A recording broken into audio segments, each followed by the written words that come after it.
Assalamu alaikum, dear students. You are welcome in my today's class.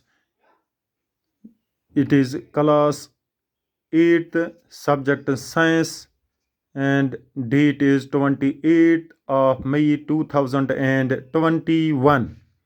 Dear students, you know that we are uh, dealing with the topics from your textbook of science, chapter number 11, metals and non-metals. In previous topics, we have discussed the chemical properties of metals and non-metals. Today, our topic is displacement reactions.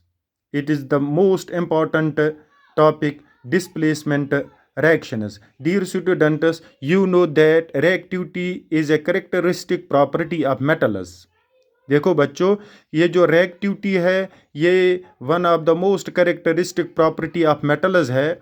That means there are some metals which are more reactive, यानी कि कुछ metals या कुछ elements यूं कहेंगे they are more reactive than others and some are less, यानी कि कुछ मेटल या कुछ एलिमेंट्स ज़्यादा रिएक्टिव होते हैं और कुछ कम रिएक्टिव होते हैं. रिएक्टिविटी के हिसाब से भी they are in increasing order और we can say that they are in decreasing order, यानी कि कुछ मेटल्स मोर रिएक्टिव होते हैं और कुछ लेस रिएक्टिव होते हैं. तो इस तरह से क्या होता है, so during a chemical reaction, जब कोई भी केमिकल रिएक्शन होती है तो क्या होता है, जो मोर रिएक्टिव एलिमेंट्स होते हैं या मोर रिएक्टिव मेटल्स होते हैं they displace the less reactive elements और metals from their aqueous solution, यानी कि जो ज़्यादा रिएक्टिव एलिमेंट्स या मेटल्स होते हैं जब इनको किसी भी एक्वस सॉल्यूशन में डाला जाता है तो ये लेस रिएक्टिव एलिमेंट को वहाँ से रिप्लेस करते हैं, यानी कि उसको वहाँ से सॉल्यूशन से निकाल देते हैं तो खुद उसके साथ रिएक्ट करते हैं. इसके लिए आपके टेक्स्ट बुक में कुछ एक्टिविटीज़ हैं, ये करने की चीज़ें हैं. मिसाल के तौर पर अगर हम कुछ बीकर्स ले लेंगे, आपकी किताब में टेक्स्ट बुक में दिया गया है, take 500 ml beakers and label them A, B, C, D and E. See in the next page you can see this. तो क्या करना है, फिर लेबल करना है इनको 5 को. Take about 50 ml of water in each beaker, हर एक बीकर में आपको 50 ml पानी लेना है. Dissolve in each beaker a teaspoon full of each substance as indicated in figure 11.6a. वो आगे दिया गया है कि किस बीकर में आपको पानी के साथ और क्या डालना है. Keep the beakers undisturbed for some time, कुछ देर के लिए इनको अनडिस्टर्ब यानी कि उनके साथ छेड़ना नहीं है, ऐसे रेस्ट में रखना है. Record your observation in your notebook. What changes do you observe in the various beakers?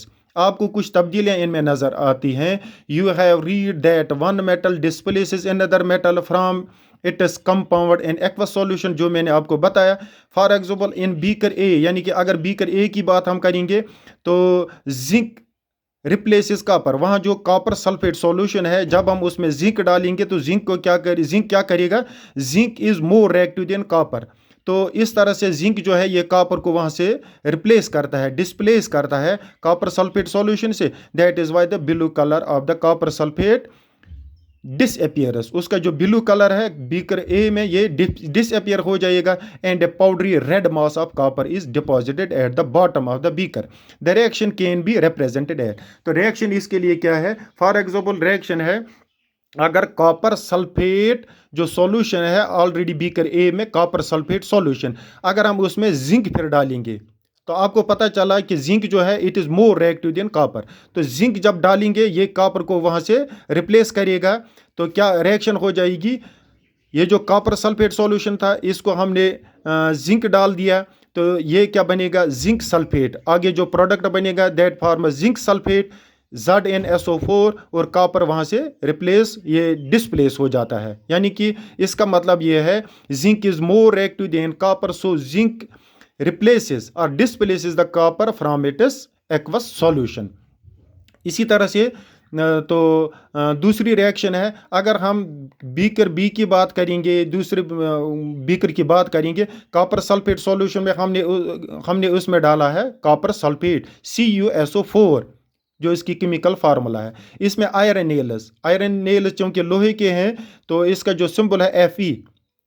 तो कॉपर सल्फेट सॉल्यूशन में अगर हम आयरन नेल्स डालेंगे, लोहे की कील डालेंगे, तो क्या हो जाएगा, वहां जो सॉल्यूशन आगे जो प्रोडक्ट बनेगा that forms iron sulphate FeSO4।